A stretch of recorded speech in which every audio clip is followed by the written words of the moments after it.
Hey, what's up, guys? Thanks for tuning in today to Chop a History. Our guest today is Detroit Randy.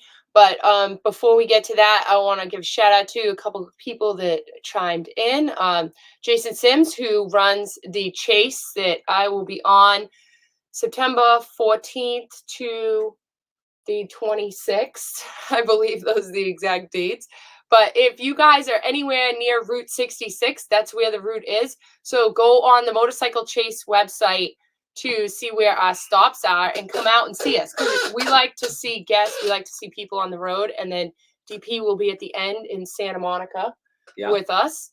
So if any of you guys watching from California want to come out and cheer us on at the end. Hey to Gary Raphael, Sean Jackson, one of my favorite guys out there, Detroit. Sean, good luck this weekend at the Virginia City Roundup. He built a wicked cool FXR with, unfortunately, a new motor that we will not give them any credit for. But Sean's definitely going to show up for the event. And Sean, I hope that you win. You definitely have my vote, regardless of catastrophic things happening. Nancy Weems, Nancy Keener, thanks for always tuning in. Jeremy, who else we can? Stephen Drago, hey Steve. Dennis Frame. Yep, from Long Island, got a tattoo. Oh, from Mike Twillica. No kidding. I didn't know that Mike was doing tattoos. Yeah, that's what I was just gonna say. Isn't he a bike builder? Mike Twillica's an old friend. He's an awesome artist. He was doing bike work, painting bikes years ago. I don't know if he still is, but Mike is a cool guy. I haven't seen him in years. I just shout out to Mike. I hope he's doing well. Yeah. Also, Kevin Baxter, Eddie Pittman, Andy Mahoney, Bill DeMarco. And I want to give a shout out. I thought I had the banner on here, but I don't. The Smokeout is September 8th through the 10th. Yep. And we are going to be there. There's going to be, it's going to be quite an event. There's a lot of interest. There's a lot of people going. Call Cycle Source Magazine to sign up. We will be doing a small paint show there, along with Chris's custom bike show. So Saturday we'll be involved with a show there, and we'll pick best paint and best flame job. So the Smokeout is an event that we've got on our list to do. Should be a great event. It's in North Carolina. Kind of an old school event. Yeah. So, grassroots kind of event. Definitely a grassroots event. Yeah, so that's the next event for us. So and Chris and Heather have done a hell of a job building it up. Yeah, so it's in Salisbury, North Carolina, and that's September 8th through the 10th. Yeah. Whatever that weekend. Yeah, well, it's Fridays. It's actually Friday and Saturday. I don't think the event is going on much on Sunday, but okay. I thought it said 3 days. But Pat from Lead Sled, I think, has got a show on Friday, a Sportster show, and then Saturday we'll do the custom bike show along with the Perlis paint show. Yep, and also don't forget the High Seas Rally. That is October 29th to November 5th. That's a cruise that we are both going to be on. If you guys sign up, drinks are on us. So use code Perowitz and you will get $100 off and free drinks. So it's going to be a great time.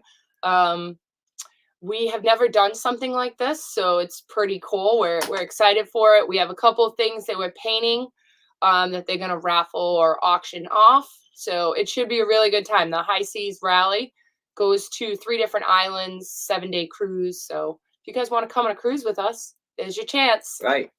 All right. So let's get to it. Let's add Randy. Hey, Randy. Hello. Hey, Randy. How are you? Good. How are you? Listen, I'm with the Perowitz, so you know I'm on top of the world. I can be anywhere else, and I'm right here. So I'm loving it. How's everything in Detroit? Well, I never thought I'd be able to not afford property in Detroit. So Detroit is booming. So, really, it is booming. So, like, when you say not be able to afford property, so Massachusetts is ridiculous right now. So how much would like a 3-bedroom, 2-bath house cost? Well, put it this way. They're advertising in Manhattan, live in Detroit for free because the property was shooting up. The average rent downtown was $600. It's now $3,000, and that is Holy shit. 3 year span. Jeff Deck, the great sculptor, years ago we met at the 100 and I believe it was 110th Harley, the anniversary. And he said, "Hey, Detroit, find me some property." Found him a warehouse. We played phone tag. It never happened. It was $150,000 on the water. I should have bought it. We never connected. It sold for $4 million. Wow. That's I'm crazy. Jeez. talking to you all right now with Gray Poupon, talking about hello. Yeah. Pardon me. No kidding.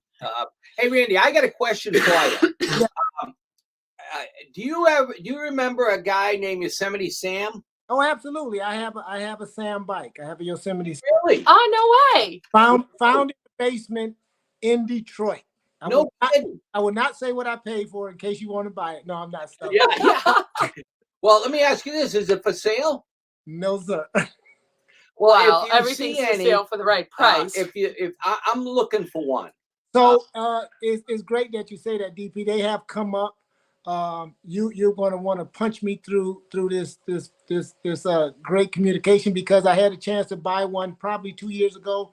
Beautiful, bladed front and rear wheels. $600. Didn't know it was a Sam until it was sold. I went back. I said, "Let me look at this closely." And when I contacted the guy, I said, "Oh, some guy came and bought it." But they do come up for sale. And sadly, the recognition, I really appreciate you asking about Yosemite Sam. Sadly, the recognition still hasn't taken off. I mean, given your work with Flames, you understand he was dominant in that aspect of the art.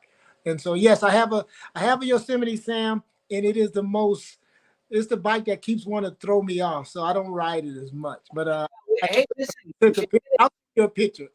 yeah, if you get a chance, send me some pictures of it. I'd love to see it. Is it a Sportster or a shovel, or what is it?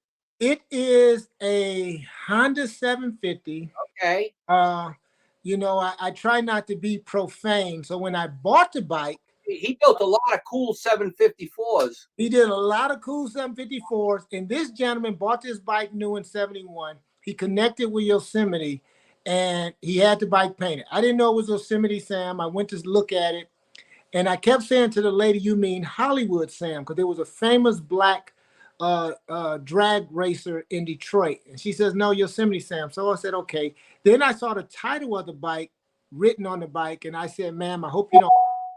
I'm going to probably paint over that because I have 3 daughters." And she said, "Whatever you do, if you buy it." So I'm driving home, and I kept going, why does that name sound so familiar? And it was Miles Davis. One of his most prolific albums was called Bitches Brew. Excuse my profaneness. Yeah. That's the name of the bike. So no, it will not be painted. It is. Yeah, right. Sorry, girls. Yeah. I explained to my daughters that there's some value in it, so they understand. So. Well, Randy, I met Sam in 1975 at a show called it's called Detriot. Oh yeah. Show, and me and one of my buddies drove out there, and we brought our 2 bikes, and actually I met Alan Ness and Donnie Smith at that show, and we became friends at that show in 1975. So you're probably talking about the big show they used to hold is it the one at the State Fairgrounds? Because they held it there, and it was called just called Detroit. Yeah, we have a big banner from it. Yeah, I have the poster, the original poster.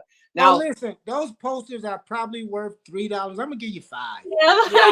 Yeah. All right, sitting with Yosemite Sam, we'll give you $7. The bike on the poster is the Yosemite Sam bike, and it's a Honda 4. But we went to that show in April of '74. I invited Alan out here to go to Laconia with me in June.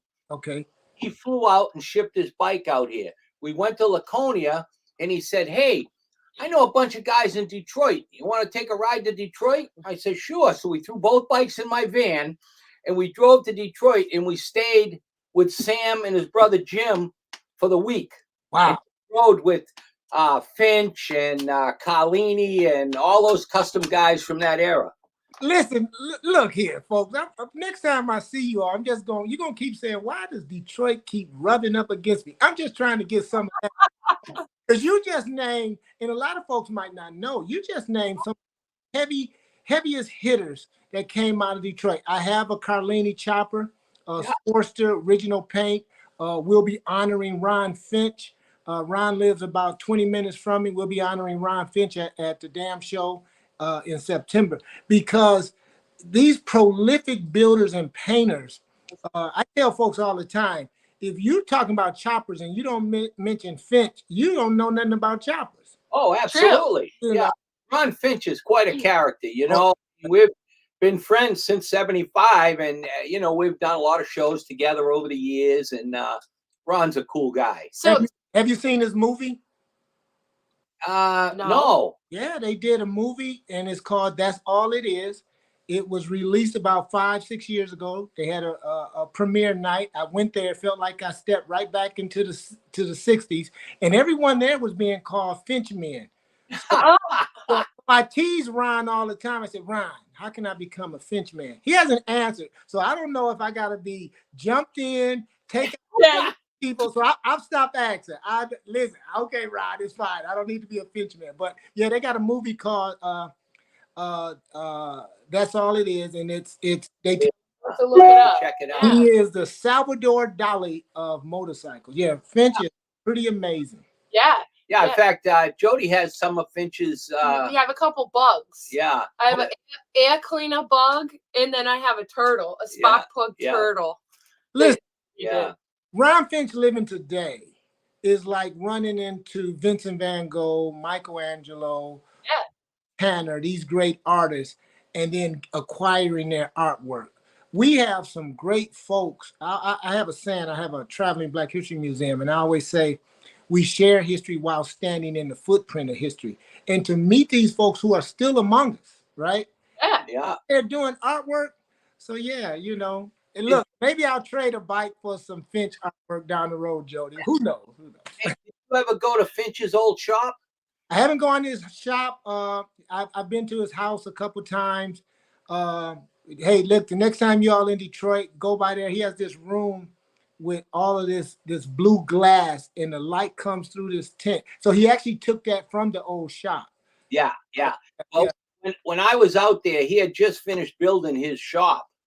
And I mean, it was unbelievable. One whole corner of his building was that glass stone. That's right. That's what it is. And once he left the shop, they took the stone and it's part of the home now, which is like a museum, right? Yeah. And then he had a big archway with 1 million motorcycle parts all welded together. Some sculpture.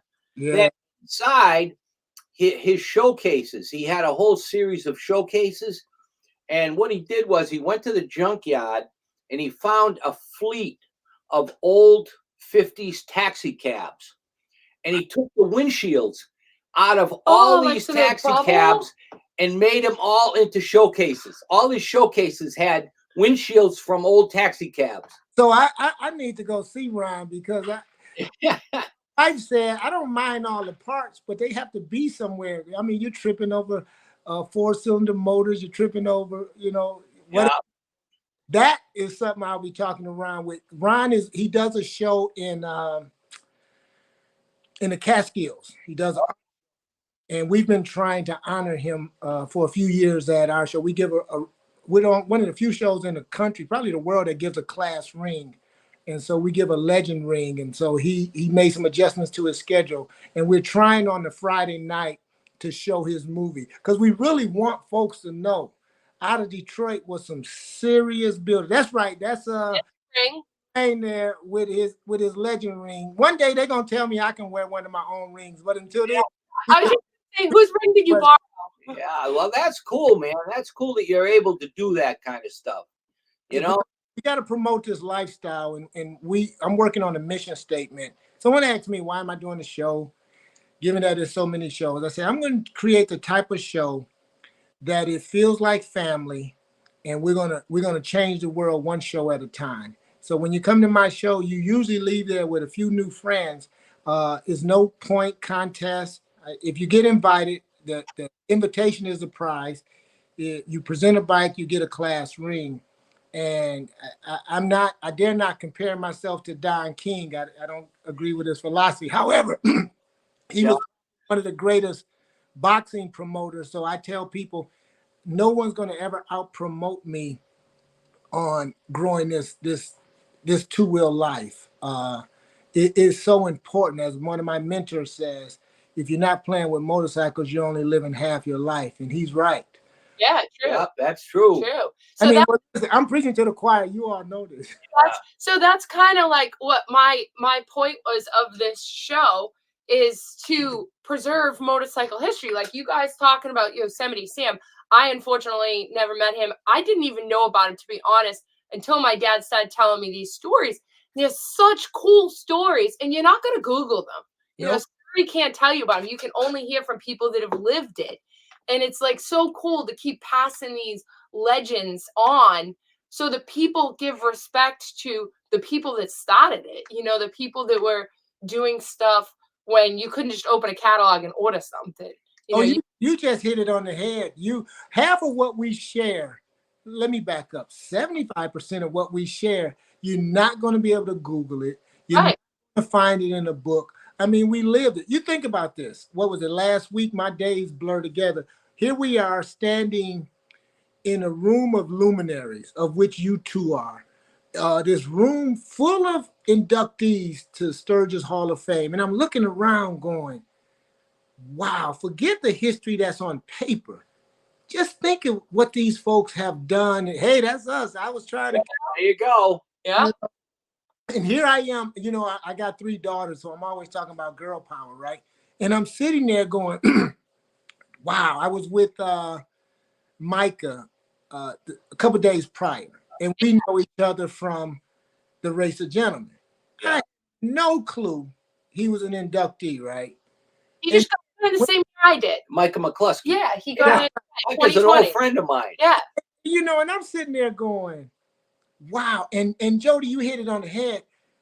Unless folks ask a question or shows like this happen, the history never get out. I was at I missed the meeting of the Longfellow. So I missed seeing all the bikes at Sugar Bear's place. So when I got there, the bikes were gone.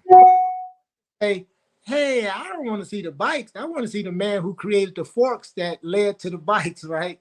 And then stories we shared over the little time I was there, that becomes part of our job to share these oral histories. And that's what you are doing today with your show, making sure the names Carlini and Yosemite Sam and those folks who are turning wrenches or promoting this lifestyle aren't left to the hallowed halls of some library, but are being talked about when we play with bikes. I shouldn't say hallowed hall, because I don't sound like a biker anymore. I just sound like some professor.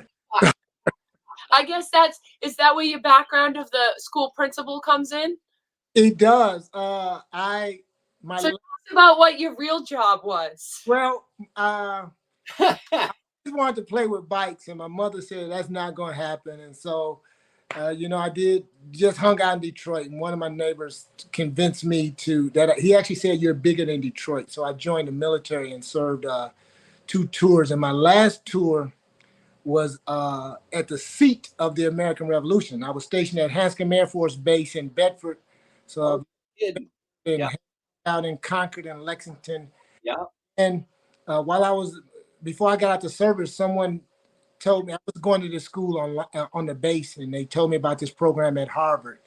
And I said, quote, oh no, I'm not smart enough from that. I'm some black guy from Detroit. And the lady scolded me, and then I eventually got my degrees and master's in education from Harvard. And go figure. You're a Harvard graduate. But here's the deal, Jody and DP. The old bike Randy, we have so much more in common than I thought. Listen. So, you know, my tagline, which is true, I tell people all the time, I can go from White Castle to the White House at the for you so fast, and you'll be like, whoa, I thought he was just Detroit. Whoa, I thought he was just Ivy League. So that led to wanting to affect the lives of children, because I'm only sitting here today, all of us, because somebody stepped in to the gap and guided us, right? And so that led me to education. I became a principal and superintendent. And my boss used to walk in my office, and there was this picture of me after I had come off my bike in Pismo. Matter of fact, I didn't even make it to the track. I crashed coming into the pits, right? And so he says, "Why is that picture up there?" And I said, for two reasons. I really don't want to work here anymore, but I can't play with bikes if I don't have money. And the second reason is my pit boss told me exactly what to do, and I didn't do it, and I crashed. So I used to tell the teachers, when you don't listen, you crash, either literally or figuratively. And so I did leave education, and everyone keeps saying, "Congratulations on your retirement." And my wife keeps saying, "Please tell those folks you just quit. So you don't have steady income. You just quit." So I'm not retired. I'm just a scooter bum. So there you go. You have it. So now your wife has to support you. Well, that's a Detroit thing, and yes, no, Yeah. cut that out. Don't put that. Who heard that? I give you 2 Yosemite Sams, a 41 knuckle, and a pan. Don't repeat that to my wife. So, Wow. You don't own anything. Yeah. So you also race in Sons of Speed, yes, as well as Trog. yes. Which one do you like better? Whichever one I'm in that day, right? And so Good answer. they both have. Now, of course, I'm talking to Jody, who done did 200 plus miles an hour. So they both have their different degree of expertise Yeah. and concerns. And so I used to always say exhibition racing, and my pit boss said he's 72. He said he's been racing since he got out of Vietnam. He said any racing you do is dangerous, right? I don't care if you're doing 5 miles an hour or 200 miles an hour, as was the case when we lost a dear friend 2 weeks ago in Sturgis, right? And so when I get out there, the only person I'm trying to beat is my skill sets, because you never can race faster than your skill sets. So Jody, I won't catch you. Yes, I will. I'm gonna catch you when you lap me. I'll be like the rabbit. Look, look, I'm gonna wait. I'm gonna have a photographer, and I'm gonna say time it just as Jody's getting ready to lap, so it'll look like I'm leading, right? So, but you think about what Billy Lane and Mel has done for the sport to bring back what's been around since the early 1900s and let us play in that arena. Are you kidding? I mean, I agree. Awesome. it's unbelievable. So I haven't done Trog, but I would love to do it. Hey, It falls on a weekend that we have an event every year. So unfortunately, we haven't been able to go in the last couple of years, but that's definitely on my list. okay, so you're hearing it here. Trog has traveled around the country. The mainstay is Wildwood, New Jersey. But those of us that had 3 races under our belt, we got to race for Harley Davidson at the 115th. They did a race in Pismo, California, and Santa Barbara, and they just released. They are now doing a West Coast race second weekend of December. Oh, wow. So there's a Trog, and it is, I mean, racing started on the beach in the early 1900s. So yeah, it's cool to watch. Never mind racing it. Yeah. Well, those guys out there just wide open in the sand, and they're going swirly, and they're going in the water, and they're nuts. Those are the people who are driving faster. So yes, that would be. Yeah. Oh, maybe you got a phone call. Hold on. There we go. It is amazing, and I like the 8th mile. I'll be honest, because what you all do on that track at Sons of Speed, I'm like, really? That's what they're gonna do? And so running that 8th mile, but it's a different skill sets. You got the ground moving under you from loose sand. I mean, I love them both. I mean, love them both. Yeah, I guess anything antiques, I know I'll soak it up, as I would assume you as well. Yeah, I'm racing at 1929. It's usually the oldest bike out there. I got a 101 Indian that I'm trying to get my wife on, and she's like, "No, that's for you." And so, right, and so it's amazing. Tank shifting, and well, if I get to the level where you are and I'm on the board track bike and they push me off and I just go wide open. They're cool. They're fun. Yeah, it looked like it. Absolutely. So this year, so in October, I'm going to be riding a 1929 Indian as well. Wow. What model? 101 or 4-cylinder? A 101. 101. Yeah. So it was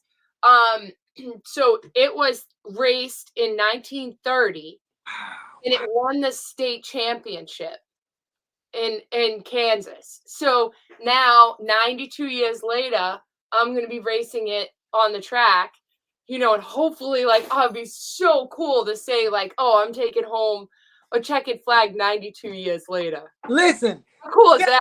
That you're on this historic bike. I know that. Yeah, that alone is so cool to just.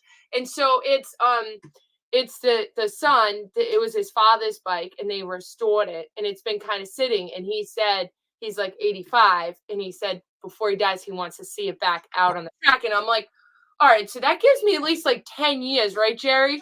And he like laughs and he's like, I hope so. And I'm like, all right, well, I'm gonna keep racing this until I get a checkered flag, you know. I mean, come on. When you start talking about, again, what you will never find in the library, those conversations, right? Yeah. I got my 101 from a guy who had gotten sick. God rest his soul. He had gotten sick. We had been playing phone tag on having some work done on an Indian 4. He finally invited me out to his house about an hour away in Perrysburg. And he said, hey, look at this, one of the best riding balanced bikes on the planet, a 101. And he said, you should buy this. And I said, I got so many projects. And I bought it, and I bought his 10.5 Yale motor. That's what I hope to have at Sons of Speed. And I used to have bikes where I would just show them, wouldn't ride them. This would be my show bike. Well, sadly, 45 days later after buying that bike, my friend Bill Miller passed away. And here's what I did.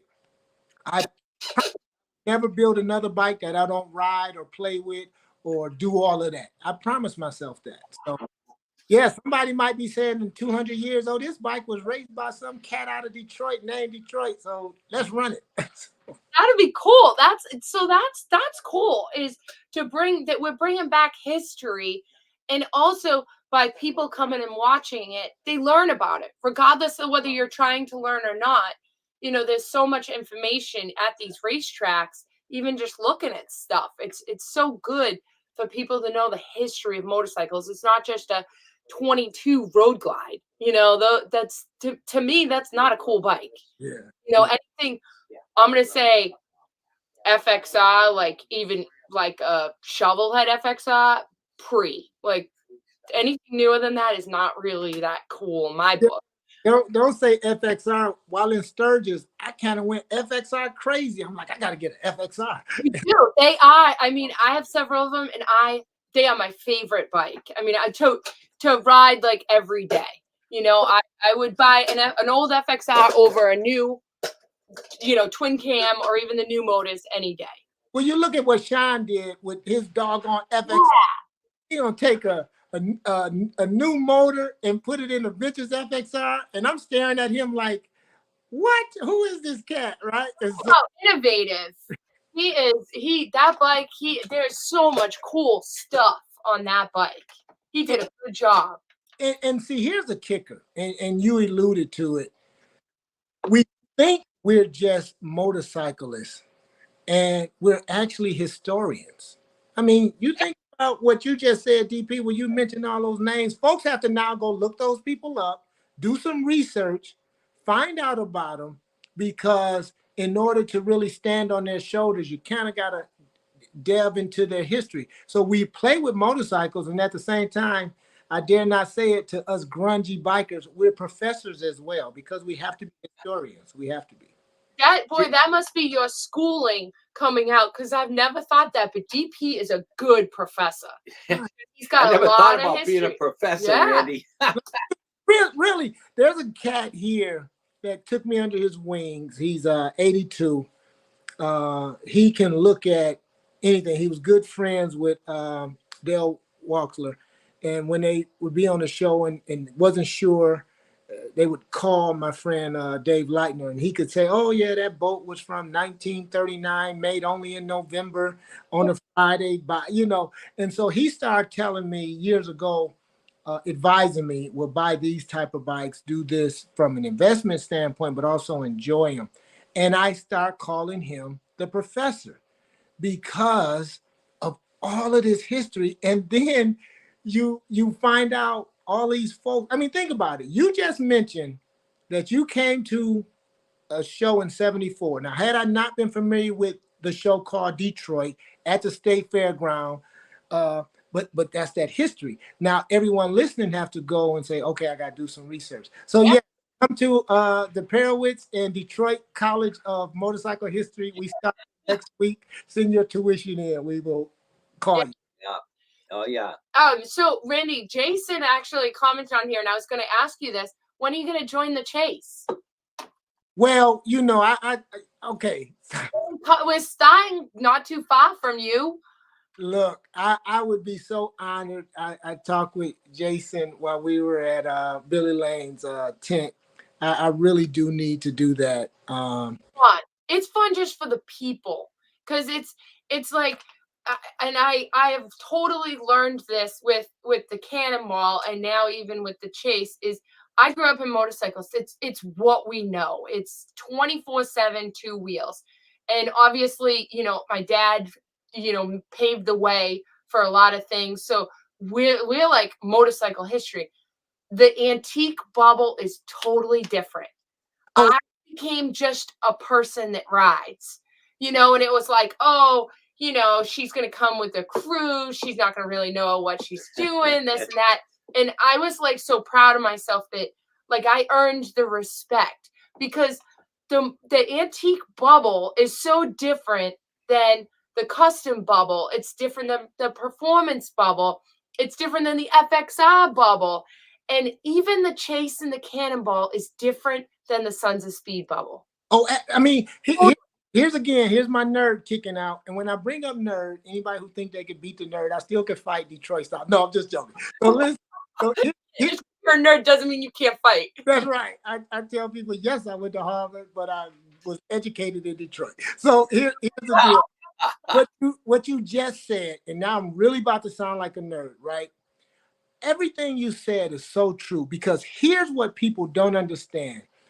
The bikes we're riding today are standing on this historical lens of people who tested their bikes through endurance. When you're talking about Wells Bennett taking Henderson and riding it across country, when you're talking about Cannonball Baker, everybody knows it's a Cannonball, but very few people know that this cat rode a Nera car. And he was so impressed with what it did across the country, he went back to California and opened a Nera car dealership. The endurance piece of it is so impressive. So I need to say this. Yes, it's slightly intimidating, because you cats doing that endurance run is, as we say in Detroit, you're that life. I mean, that's that deal, right? So yes, I'm ready to step up. And if I'm over there acting like I'm wrenching, y'all might have to come help me, because I'm like, man. I mean, when I went to see Shinya Kimura, right?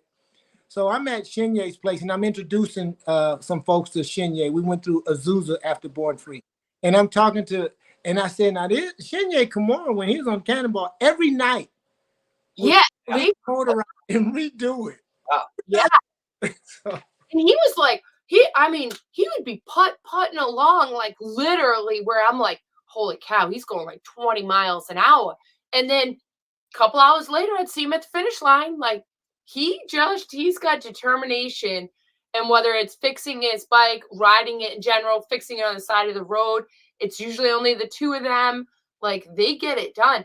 But that's what's cool about, the Chase and the Cannonball is you become a family, and I know like people say this about different things, and like I could say it about Bonneville, but it's different. It's like, this history with it. This is something that, you need other people's knowledge to learn things and fix things, and everybody's willing to help, I mean, that is, I call this two-wheel life or this motorcycle family. And people think I'm saying that as a cliche. Again, I served 8 years in the military. That level of camaraderie is similar to what you see in first responders. I grew up in Detroit, so if you didn't know how to move and in what circles to move in, so you had your group of friends. But I've never seen anything like I've seen in a motorcycle community. So I can only imagine what that would look like on a 2-week jaunt Yeah. across Yeah. the.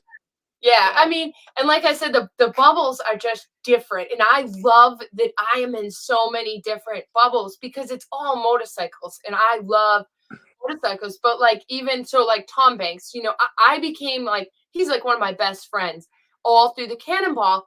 And I have been saying to him a couple of different times, like, Tom, you got to come to Sons of Speed. Tom, you got to come to Sons of Speed. And he came last October. And I said, we rode there together. And I was like, Tom, you're in for it. I'm just warning you, you're in for it. And look we are now a team of 5 bikes that, you know, it's such a cool environment and the people and it's old bikes. I mean, that's what's cool is we're riding around the track on 100-plus-year-old motorcycles. So I started frowning and you would have been like, what just happened? Why is Detroit frowning? So you are the reason why. So I saw Tom and we were somewhere in Missouri at some auction. He's like, Detroit, I'm finally going to do Sons of Speed. I'm going to do the single class. So having done it a few years, I'm thinking like I'm a veteran. I'm like, Tom, because turn 3 will close on you really fast. There's some divots there. Watch out for the wall. Take your time. The first time I went, I was pretty shook. And so I'm going to enter the single board class. He shows up. He dominates. Now I get it. It was you and DP that skilled him. Because Tom, I mean, he was all out. And think about this sport. It has so much to give you. Now, when it takes back strong. Again, with the loss of my friend, Ron. But what it gives you is so much. And to see Tom out there, I mean, first go round, I'm like, really? I can't even enter the single class now? Man, Tom really, boy, he couldn't have been into it any more than he was. I mean, he was so excited. Yeah. And he killed it. He really did. He really did. But here's the thing. The enthusiasm is amazing. People don't understand. You know, I had an accident 4 months ago. It was bad. I didn't get nervous. I never thought I was leaving here. Never thought I was dying until the first hospital said, we got to transfer you to a trauma center, right? And I'm like, oh, no. And I'm trying to be Detroit tough. My heart is racing. And I'm here. It worked out, right? But even while I was in the hospital, one of the nurses came in and said, this could have really been bad. We may have to operate, blah, blah, blah. And she said, I'm sure you're going to give up racing. I said, ma'am, I'm waiting to ask the doctor, when can I get back on a bike? And then my sister, who, with the passing of my parents, she's the matriarch. And she was like, Randy, now I should have said it's Detroit. It's Detroit. But I said, she said, Randy, I know you're going to stop racing. This is crazy. And I said, listen, as she eventually understood, she said, you're right. Because if you're constantly thinking about leaving, you're not living. It's a joy that people just don't understand. And the sad thing, because I thought exhibition, meaning we're going to putt around. There was a guy, Josh Shaw, repairs Miller race cars. So he introduced me to this guy who has like this, I don't know, $10 million Ferrari. And it was before when I started doing racing, he said, hey, do you all race angry? And I said, no, we like each other. We help each other in the pits. He says, no, that's not what I'm saying. When the flag dropped, do you all go all out? I said, oh yeah, we angry. We mad. Oh yeah. Yeah. And the thing that's kind of cool about Sons of Speed is there's quite a few guys out there that are just racing to say they raced and to be a part of it and, you know, be in the pits and get out on the track and everything. And then there's that group of, you know, a handful of people that are intense and they want to win. And like I am there to win. I am there to hammer down and go as fast as I can and whatever it takes. And that's what's cool is that the people that are just in it just to race, say they race, it's like they kind of move out of the way. Like, Oh, now listen, we get out the way. So if I would have been hanging out with your daddy in 74, I might be competitive. However, I'm not. And so my last race, I'm at Sons of Speed, and I probably shouldn't say this, but I'm able to hear my grandkids yelling, "Pops!" So, but and, that's okay. Yeah. look, and they're looking like, and as I said before, your biggest competition is yourself. And I went from, hey, I'm glad to be out here, to how do I make sure I don't get lapped? How do I make sure that I get a better lean? How do I watch you all doing what you do so I can pick up cues? I mean, I'm looking and going, wow, this is impressive. And the thing is, it is a diminishing skill set if you don't use it. And that's why I try to get as many opportunities as I can. I need to do more through Wasion and Gas City, but to be in the midst of this great company, you kind of go, okay, look, imagine being told you can go golf with Tiger Woods, right? Now, I'm not going to talk to him about marriage advice. Yeah. Really going to talk to him about some golfing tips, because if you're going to be in a space with the greatest, you and that's what happens at Sun. When I watch you all go there, I mean, like, why are they going so fast? That's my nerd side. That's my nerd side coming up. But it really speaks to, in your case, Jody, growing up in this sport, and Yeah. pushing the envelope, and then cats like me. I mean, like I said, I have a traveling Black History Museum, right? So I have artifacts from the 1600s right up to today, and I discovered these racers out of Georgia. It's an article written by the great Stephen Wright. They got some material from Stephen Wright, and then Dave, Deadly Dave blog. You know, Dave who races. He hasn't raced the last couple races. He has that Harley single. Yeah. But he wrote about these Black racers out of Atlanta called the Atlanta Black Streaks. And what's sad, I guarantee you very few of the family members know about their family's history, right? Yeah. So it's because we get to do this that we get to talk about. So I always look at all these shoulders I'm standing on. And look, I always tease the ladies. Every time I'm at Tribe, Thelma, Heather, I'm like, whatever, ladies, I don't care. Listen, y'all got women's rights, so you got to stand on it. I never beat them. I'm just trying to get in their head. I never beat them. so Yeah. I'm talking trash at the track. It's because I'm trying to get in your head. Don't worry about it. Yeah, it honestly will probably go in one ear and out the other. But like, I've seen you race. I know it will. You'll just be like, when you said like you look at like myself or whatnot for tips and stuff, and that is so true with racing, because I will follow eBay Jake like when we're practicing, and I try to follow his line, and then when we get back, I say, hey, where are you on the track? Where are you in the throttle? Like, I still like, because you can always improve. And I feel like even though I'm not going to apply that necessarily to like riding on the street, it's still all motorcycle knowledge. And the more you know, the more you learn and do, the better you are going to be. The more well-rounded, the more experiences you have, it's like makes you better. oh yeah, when I first got to Sons of Speed, when I rode my minivan over the track, because that's how I travel. He's the best. Wait, you stuff like, don't you guys stuff like 3 bikes in that minivan? Don't give up my secret and have everybody making them go up. Yes, I can get quite a few in there. And so the first time I rode over, I said to myself, what am I doing here? So I sat down for an hour or two. I said, I'm not going on that track. Then I watched the hot laps and I went out. And when I got too comfortable, didn't check my skill sets, I remember getting fixation sensation in turn 3 and kept looking at the wall. And I got off the track and went over to see Dave. And I said, hey, I've seen you online. I follow you. I just watched you run your hot lap. What did I do and what line should I pick? I mean, and that was my first conversation. And then I always tease tease him all the time, you know, you saved my life, you saved my life. Because just like you said, if we don't have the wherewithal to ask how to improve our skill sets, you'll get hurt. You'll get hurt. Yeah, I agree.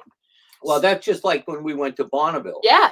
First time we went to Bonneville, you know, we rolled in and we had no experience whatsoever. We never raced. I never was involved in racing. And we built this bike to go to Bonneville. And Dennis Manning, who it was his race, and Dennis is an old friend of mine, and he came over and said, hey, listen, I just want to tell you, we don't want any showboating here. We know you're a high profile guy, and we want to make sure that she knows how to ride. And, you know, he gave me a big bunch of shit about, you know, we're going to be watching you. And I said, yeah, no problem. We'll take it slow. And then the head guy from the AMA came over, and he gave me the same exact pep talk. And, you know, we took it slow. We did exactly what you're supposed to do, a little bit at a time. And it all worked out. I mean, I looked at that bike at the Hall of Fame, right? Yeah, cool. Oh, good. You went and saw it. Look, and I'm gonna tell you, because I'm at the age now. I tell people the last frontier is not space, is not ocean, is truth. So I'm gonna tell you the truth. I was there going, man, I know them. I know them. You know, I really know them. And so, yeah, to be at Bonneville, that's a dream. Well, no, it's not. That's a plan. Yeah, there you go. That's what I say. It's on my list. Like, I will accomplish it. It's just a matter of time. Yeah. And you know, Randy, Bonneville is not a spectator sport. If you go to Bonneville, bring a bike and race it. Yeah. No matter what it is. Yeah, anything. You know, so what? If you go 100 miles an hour, you get the experience of being out there on the salt, which there's no book, there's nothing that you're ever going to read or see that can give you the feeling of Bonneville. Yeah. I mean, just to say that you raced on the salt flats, I mean, there's no other place on earth like it. It's just cool in itself. And I mean, like you said, 100 miles an hour, it's a totally different beast, because it's not 100 miles an hour in the salt is not like 100 miles on the street. You know, there's a lot more that factors into it, whether it's the condition of the salt, the motorcycle, the winds. You know, on the street, you're on a paved road. It's right. Kind of, but again, that history, when you start looking at the history of Bonneville, so I got hot rods. I've sold off a few. And one of my neighbors kept walking by, and he said, I see your hot rods. I said, yes, sir. He said, I've done some work for the Detroit Grand Prix. So he said, I have a studio. I go down to his house, and he doesn't just have a studio. His work goes all over the world. So he says, I said, I'm going to visit my daughter and granddaughter in Houston. He says, go to this gallery and look at my artwork. So I go to the gallery, and they had taken it down. And the gentleman came out. He says, yes, he does have artwork here, but that exhibit is over. How do you know him? And I said, well, he would come by and he would see me working on my cars and bikes. And that guy said, bikes? It just changed just like that. He said, you're in the bike. He said, let me show you this Triumph I'm building for Bonneville. It was crazy. It was like Mr. Hood, right? It was like, yes, chap, come on. Pardon me. Yeah. Right away, we made this connection. And he said, we know what records we're trying to do. It's going to take us a few years.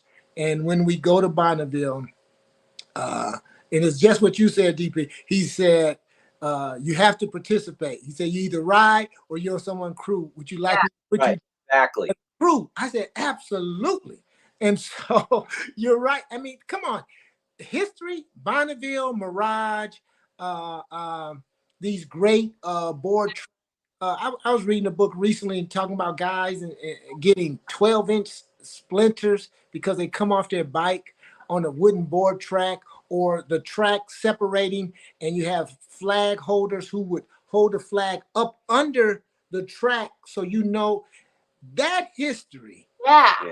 Live in us by us constantly living this history. And the best way to be our ambassadors. I'm working on, and don't anybody act like the service went down when I say this.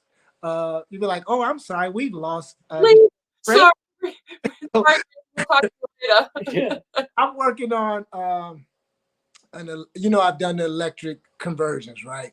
Yeah, I was going to ask you about that, but so much history there So we are having a problem with 80 to 100 volts passing through a 12-volt switch. So we figured it out, and I need to find something that this very massive switch can go on. So I go into an antique store in the Detroit metro area. Same thing. This was just yesterday. Talking to the guy, and I said, well, I need to see if it fits. I need to walk it out to the van and check it on my bike. And so I think he was like pretending to, oh, let me see your bike. He was going to make sure I wasn't going to run away with it. Yeah. Bad. So he gets out, he says, oh my goodness, what year? So I explained 1929 Henderson. I explained the team that did the conversion. Then we go back in. He says, my son into bikes. He has a such and such year. I said, well, that sounds like it might be a Pan or a Big Flat. And he said, well, he's in the chopper scene in San Francisco. And I said, well, do this for me. Would you contact him and say, hey, you met the black cat out of Detroit? And I don't say that. People say you shouldn't say that. There's very few black men playing with pre-30 motorcycles. Yeah, there's nobody. There's no. So you're going to describe it based on features. So he does. And the guy right away says, not only do I know him, we're going to be in town during this show and maybe we can go over. And here it was. I'm in an antique store buying a part for a bike that this guy might not have an interest. And right there, our worlds connect. This is what we're doing with these historical bikes. We're connecting worlds in ways that, and I still work with young people. I still do a lot of mentoring. And I still use bikes. I said, when you see my bikes in a pile of parts, you see parts. I see a completed bike. Yeah, I do too. Same thing. Yeah, absolutely. Yeah, you gotta have a vision. Yeah. I'll get a set of wheels and I'll say, I got to build a bike around these wheels, or I'll get a motor. And actually, I got a motor. Well, now I got to build a bike around this motor. He's got gas tanks that he's gonna build a bike around. Yeah, Well, all these projects. Well, here's the key. And again, the professor in us is coming out. They did a study where they spent a few years and millions of dollars to look at the secret to happiness. And after 2 or 3 years, you can look up the study. After 2 or 3 years, it came down to one thing. And we already knew it. We just didn't know it was named this. It was having something to look forward to. So that gas tank sitting on the shelf, that motor. My friend, my oldest mentor is 94. He works on a bike every single morning. Every single morning. He gets up same time, 4 o'clock. He goes out to the shop from 4:30 till 6. He goes in the house. His wife prepares breakfast. If I'm there, she prepares breakfast for both of us. And then we go to his wrecking yard. He's 90. He's going to be 94, right? Yeah. And we have to have something to look forward to. And I dare not say I have too many projects. We're always looking. I would love to get a Bruff Superior. That's a dream bike. That's Superior. So You gotta get another job for one of those. Yeah. Yeah, I got to get a job or become. I shouldn't say that. I told my daughter. I said, "Honey, tell me how that OnlyFans account works." Yeah. Be a motorcycle model, all leather, and I'm just sitting on. Yeah. Right. There you go. Hey, I mean, everybody has some fetish or another. Look, hey, in Detroit, you got to hustle, and I'll work it any way I can. Yeah. So real quick, tell us about the electric bike and why you converted it to electric. All right. So at the 110th anniversary of Harley Davidson, there was this crowd kind of clamoring around, and I made my way through the crowd. 110. Yeah, it was 110th. I made my way through the crowd, and they were looking at what I perceived to be this hideous bike. It was an electric bike. I didn't like the design. I didn't like the style. What I did like, because I knew a little bit of history, was the ingenuity that they were going to bring this electric bike to the market. Then I started listening to what people were saying. This is terrible. This is terrible. And all I knew then is that folks didn't know history. There was more electric cars than petroleum-based cars in the early 1900s. They didn't have the infrastructure, on and on, right? The first hybrid car was Ferdinand Porsche. It started with gas. It ran off 4 electric motors. That was, I believe, 1896. But motorcycles, electric motorcycles, are limited in design to the batteries. You design the bike around the batteries. So about 10 years ago, I pinned what I thought a vintage electric bike would look like. And it went by the wayside. As people start doing conversions, I said, okay, no, that's not me. I wear, and I still to this day, I wear gasoline for cologne, right? And so I got a call to do an ad, my wife and I, on the live wire. Okay. Okay, and then I read up on it. I told the wife, well, we really need to go ride this thing out here. It's pretty quick. So we went to a local dealership and we rode it. And my wife said, I got to have one of these.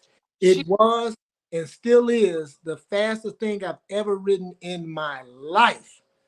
I mean, it was, and I had it in rain mode. Then they say, oh, you're in rain mode. And they moved it to sports mode. So I was impressed with the acceleration of electricity in vehicles. I knew it was very little parasitic loss. You get friction loss from the ground. yeah. And then that fell to the wayside. Fast forward a year later, I'm at an event, and you know, Instagram won't make you Hollywood famous, but it can make you hood famous, right? So this young cat comes up and he says, oh my God, you're the guy they call Detroit. I said, man, I'm just an OG that play with bikes. And he said, I play with bikes. And he had a helmet in his hand. And I said, what you ride? And he pointed at a crotch rocket. And then I gave the dad joke. I said, oh, those are chlorine for the gene pool. They're taking people out the game, right? And so he said, I built it. And I never met anybody built an electric bike. And built a crotch rocket. He said, it's electric. I said, I need to talk to you about some designs I have. And I became friend with this cat, Matthew Lawrence. He had just started a company called Harry Mile. And and I usually don't have people come by the house unless they're collectors. You know, you got parts and all that. And you don't have people come by saying, oh, this is worth this. So he came by, and I have a Henderson. I have a gas powered 25. I said, it's going to be along these lines.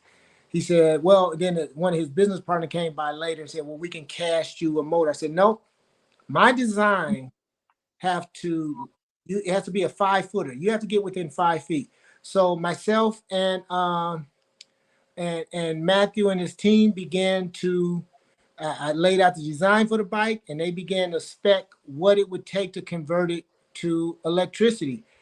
And listen, that 1929 engine, and it was just an experiment because nothing's on the bike's been changed. It can be converted back to internal combustion within 6 hours. I've been having so much fun on it, and the batteries are 5 generations old. So I got an invitation to come back to Born Free.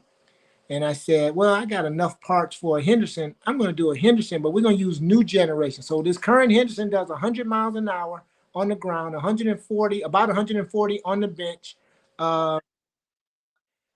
It has a reverse because they had reverse. They were police bikes. And I tell everybody, I don't drink. I do smoke. I don't even party, but I've been like the EV pusher, man. I'm like, here, ride it. Just try it. And then they come back and go, wow, I got to get one of these. So I'm not trying to convert people into EVs. But again, as you mentioned, DP, the people you mentioned, Carlini, Ron Finch, they were innovators. And I'm not trying to put myself on a level of them or Harley Earl, but innovation is lonely. I mean, I've had people look at the bike and go, what a waste. And then they say, why would you do that to a 4-cylinder? I said, because I can. Then I got to remember, I got to be nice. I said, I got 5 4-cylinders. And they go, yeah, right. And they don't even believe that. But it's innovation. Jody, if you tell somebody, yeah, I'm going to the Salt Flats to run 200 miles an hour, people going to go, why would you do that? So I stopped telling them how fast I wanted to go because people would literally laugh at me. Like, literally. And they're like, okay, you're a rookie. Yeah. Okay. You guys don't even build race bikes. Literally. And it was like, when I finally did, there was so many people that came up to me like, we never thought you'd do it. Holy cow, you did it. And that knowing you got to make this plan while people are mocking you. I mean, there were people calling me going, man, you messing up. A 4-cylinder roller is about $30,000-$40,000. This is no motor. Yeah. I know. Yeah. It's really valuable. And I'm putting in an electric motor. If you look at this painting behind me, right? That was done for Dice Magazine. And there was a young lady. She's 30-something now, but she was one of my students. She used to walk around. Randy, that's still young. Yeah, you're right. You know. Look, when you get to my age, everything under 50 is yards. so, How old are you, Randy? so I get to talk to her again, and she used to carry this notepad, and I said, "What do you want to be, an artist?" When I called her, not only was she an artist, her work goes all over the world. And I said, "Hey, you may not remember me." She said, "I remember you using my principal." I said, "Would you do a painting for a cover of a magazine? You don't need me, but I need you." And I was so honored to have one of my students paint me and on a motorcycle. And she came by. And then I found out her husband into bikes.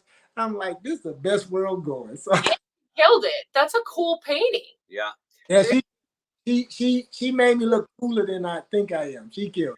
Hey, do you know Mike Corbin? Michael, I don't. Oh, so I don't know him by name. I am like a heterosexual male, but I like to tell people I'm a 12-year-old girl. I wake up on Instagram and I go to sleep on Instagram. So He's I, on I Instagram. know their Instagram handles. Mike Corbin is where? A seat guy. He makes Corbin seats. Oh yeah. I was there when they inducted him. Oh man, yeah. Okay, well, Mike Corbin built an electric bike and raced it at Bonneville many, many years ago and set a record. You know, he's an electrical engineer, basically.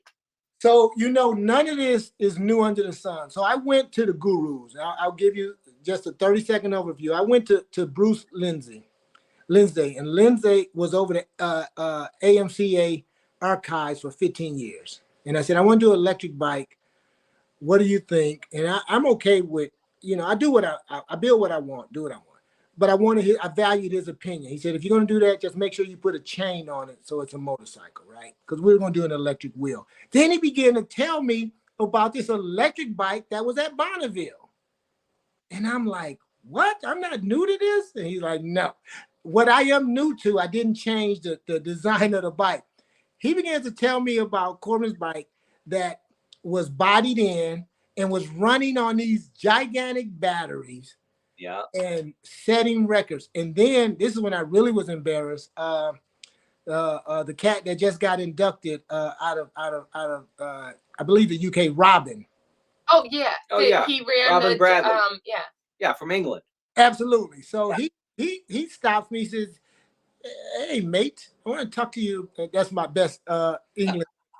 Not I want to stick to Detroit. Yeah. yeah, cheers. I want to talk to you about your electric bike. And I'm like, okay, what up? And so I'm talking to him. And I'm like, yeah, you come see, you ride it whenever you want, whatever. He says, yes, I've done a show, and this guy did an electric. He couldn't remember if it was a shovel or a pan, and he won in my show. Now this is the international build-off. I'll find out later. And he says it was electric. He won and got on stage to get his trophy and was booed off stage, and they took the trophy back. No way. Really? Robin and I are going to talk about that. And he says, I don't understand that. So I always tease people. I said, now that I know you like electric, you could be on my security team from the petroleum-based people. But here's the kicker. I'm in Detroit. I'll give you some statistics. They're not saying that until 2050 will EVs outsell ICE vehicles, internal combustion engines. 2050. And then it'll be another 50, 75 years before there are more of them. They're not taking over internal combustion anytime soon because it's not practical. I can't get on. I just did a wife and I just did a 1,500-mile trip, and I can't do that on an electric bike without stopping and charging. Right. What is happening is there's a tipping point, and what we're seeing. My avid golf friends, I don't play golf. My avid golf friends who upset that I did an EV bike, I'm like, well, how do you get around the course on the golf cart? Do they have gas stations on the golf cart? No, oh yeah, you got me, right? And so they're electric. They'll be recreational. Cars are already there. They're reaching their tipping point. But I tell everybody this. Ride either one of my bikes. The Henderson, we're trying to detune it, is too fast. And if you're not used to vintage bikes, you don't know to roll the throttle forward.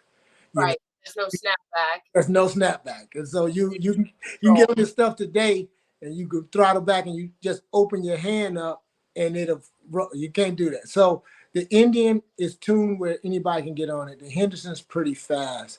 And even the cats in Detroit. I love creativity. I'm not into the big wheel bikes at all. I just think the ergonomics, there's my nerd kicking in again. I think ergonomics aren't designed for that, aren't set up for that design. You can't run a 32-inch wheel and not understand stopping and turning, right? However, what no one knows, and I've been preaching this, you know what these big wheels are? They're simply the modern Coney Island bikes. I say, do you? Yeah. Do you think in like 50 years we're gonna think they're cool? Because I think the Coney Island bikes are wicked cool. Absolutely, for whatever niche market, because in the Coney Island day, them folks got dogged. It was like, you putting how many lights on? Are you crazy? And now it's like, oh, I got to get a Coney Island. Yeah. Those but are cool. I feel like Tom's gonna get one.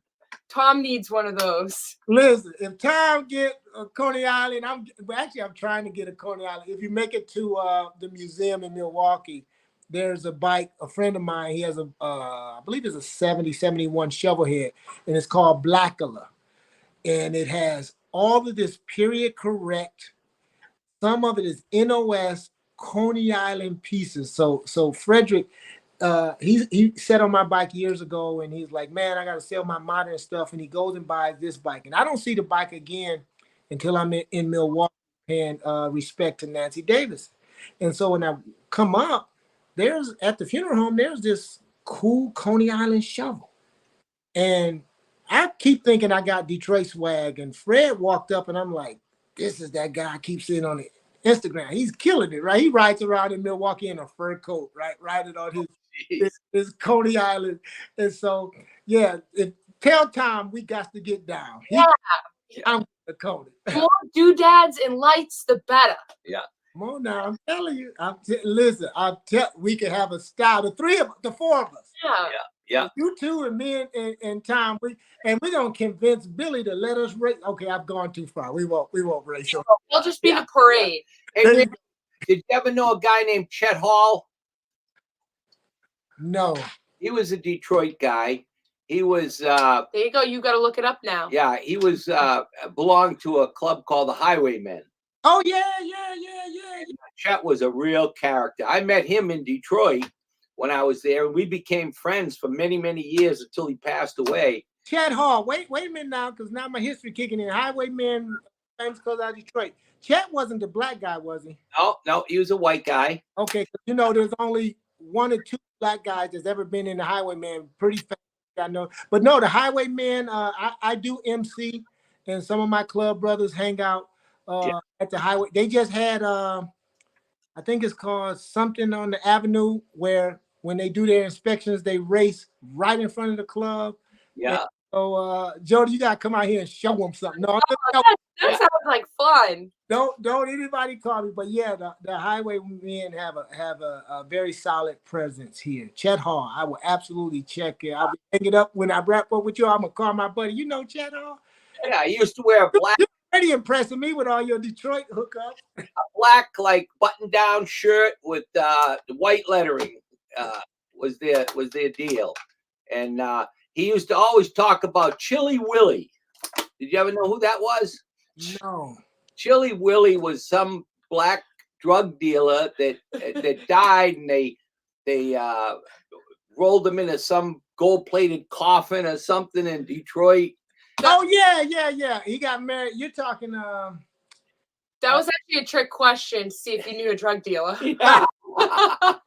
Gotta survive Detroit. I got people. Don't forget it. Yeah. People. So we had a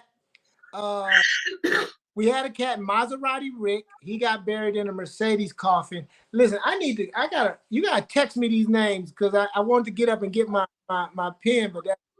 Who would have thought DP would have so much Detroit history? I can't stop. Y'all messing me up. I'm smiling too much. I'm supposed to have my Detroit look on, but y'all got me so happy. Yeah. You'll have to ask about Chet Hall. He was quite a character. Yeah, it's so much history here for this two-wheel life. Like I said, we give out this legend ring, and we gave one to one of my club brothers. And I didn't give it to him because he was my club brother. I gave it to him because when we crossed the sands together, they call me old school because I play with old bikes. And they call his cat LB. And then the day we went a years, we did hang around and we did our year, and we got patched in. And he said, because when you get that center patch, it's like being tenured, right? Yeah. So he says, from this day forth, you are not to call me LB, you're to call me LB the Great. And I remember looking like, brother, I crossed with you. I ain't calling you nothing. And then I rolled with him, and we're doing like, I don't know, we're doing 67, just putting around. He pops this thing up on one wheel. He challenges everybody to race. I said, oh, that's why they call him LB the Great. He hangs out with the highwaymen, and they're always talking about the cats who came before and ruled the roost on these two wheels. And you got to understand, as much as the reputation that the motorcycle world get, the MC world get, there is no bigger philanthropic giving organization than folks on two wheels. And Absolutely. I mean, my club, I think they said we're up to $3-4 million we've given in scholarships. And so when you start talking about, that's one aspect. That's why I tell people, don't go just knocking on some club door going, hi, how's it going? I'd like to find out about you. But do delve into folks' history and get to really know folks, you know. Now, do you know about the hamsters? Oh, look, I was hanging with y'all hamsters and I was like, man, will I get in trouble if I call and relinquish my patch to try to become a hamster? I don't think I'm cool. Yeah, I hung out over at I hung out with the hamsters, and then I hung out with the uglies. I went over to Vinny's place. Yeah. And I need to buy me a house in Sturgis. I don't know if that means I'm gonna be invited to be an ugly or a hamster, but I'm like, I thought I was Detroit cool. Yeah. Well, we did in Sturgis, we do a banquet on Monday night, Okay. and we do an auction, and it's all charity. And we do it for children's care in the Black Hills, which they really need help. So this year, and it's not much different than any other year, and that one night, Monday night, we raised a little over $500,000 for the children's care, and then we raised $52,000 for the Sturgis Museum Hall of Fame, and we raised $17,000 for Meals on Wheels for the elderly. Again, Yeah. when you're talking about the feeling, because our connections and our passion spill right over to wanting to help, right? When I heard that made mention at the Hall of Fame induction ceremony, I'm telling you, I was like, man, I wonder if my club would be upset if I'm like, yeah, I don't want to be with y'all anymore. I'm gonna go. You look good in yellow. Yeah. Our shirts, we wear colors from the Buffalo Soldiers, which was a dark blue and a gold. So today it's yellow and it appears to be black. Oh no, I'm already down for the yellow. And Yeah. I'm from Detroit and my favorite color is pink. So I can do anything like Yeah. We have a couple of good customers that are Buffalo Soldiers. Yeah. There's a lot of them around here too. Yeah. They're one of the largest clubs in the world. We just opened a chapter in Germany. I like to tell people we're the good guys. We don't claim property or territory, but we do got numbers, so we not kind of worried about somebody knocking us over the head. And then we got a lot of first responders, so they could carry guns legally. So Yeah. Unlike the Detroit. Yeah. Yeah. All right, Randy. Well, I don't want to take up too much of your time, but let me give you a show a plug. So this is September 10th in Detroit. Yeah. Where is it at? It says gallery. Tangent Gallery, one of the best kept secrets in Detroit. We have probably about 10 different states being represented. We're one of the fastest growing shows. Like I said, you get a class ring. It's an invitational. The show is free. Anybody can come out, but for a bike to be shown, it has to be invited. Once invited, you get a class ring, and then say welcome to the damn family, right? We're not cursing, but it is the only show you can come to and just about curse me out and not catch one to the chops. You can say, give me a damn hat, damn shirt, damn hats, where's my damn ring? And I'll be like, they just cursed me. And then, so we really do want to promote motorcycles, this lifestyle. They're pre-1989. We add each year as we go. Next year to be 1990 and older. And it's a one-day show. It's growing to 2 days next year, and then it'll cap at 3 because we want to do a panel. We want to do this. We want to eventually have a panel where you come and talk with luminaries in this sport. So we're gonna have the peerless. You're gonna have to come out and tell folks, here's how we've done things, because people need to know. Yeah, and if we don't advertise, other than doing like this or through my Instagram, Detroit Antique Motorcycle. Somebody said, why don't you advertise? We want it to be organic. We want you to love the sport. We want you to seek us out. I don't want folks just coming to discover. I want people to come because they love and people say you love the bikes. I said, nope, I love the people. Yeah. I agree. Absolutely. Yeah.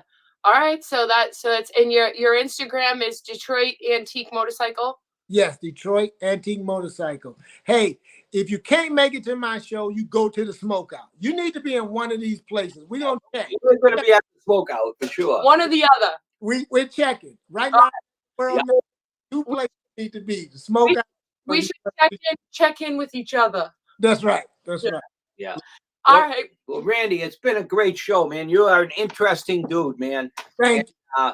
We're all on the same page here, so good luck. So we will see you at least in October, correct? You will see me in October. You will be racing, and I will be pacing. And so you will see me there. Absolutely, I look forward to it. I want to say thank you for having me to spend time with you, and really keep doing what you're doing, because we get to see over the horizons by standing on your shoulders. So thank you. Keep doing what you're doing. Appreciate it. All right. Thanks, Randy, for coming on. Randy. All right. Have a good one. Talk more at Sons of Speed. Absolutely. Look. He's going to ask you about Chet Hall. Look, I'm about to start calling you. I'm be like, there's my Detroit brother. They're going to be like, hey, he's from Detroit. Yeah, he's from Detroit. And you tell them, you got people in Detroit. Right. I got people. All right. Have a good afternoon. You all be blessed. Thank you. Yeah. Bye, Randy. All right, guys. So that was a great show. That was a good. Boy, I forgot about how much history you have in Detroit. I mean, that's kind of where it all started. Yeah. For you. Yeah. Definitely, what a cool guy. So thank you guys all for tuning in. Thanks for watching. Thanks for your comments. Keep commenting. Keep liking our videos. Share them so that we can keep doing this and bringing you guys different guests from all different genres. And also a shout out to Indian Motorcycles and Law Tigers for sponsoring Chopper History. We really appreciate both those companies for helping us do this every Thursday at noon. So make sure you share our posts, comment, like.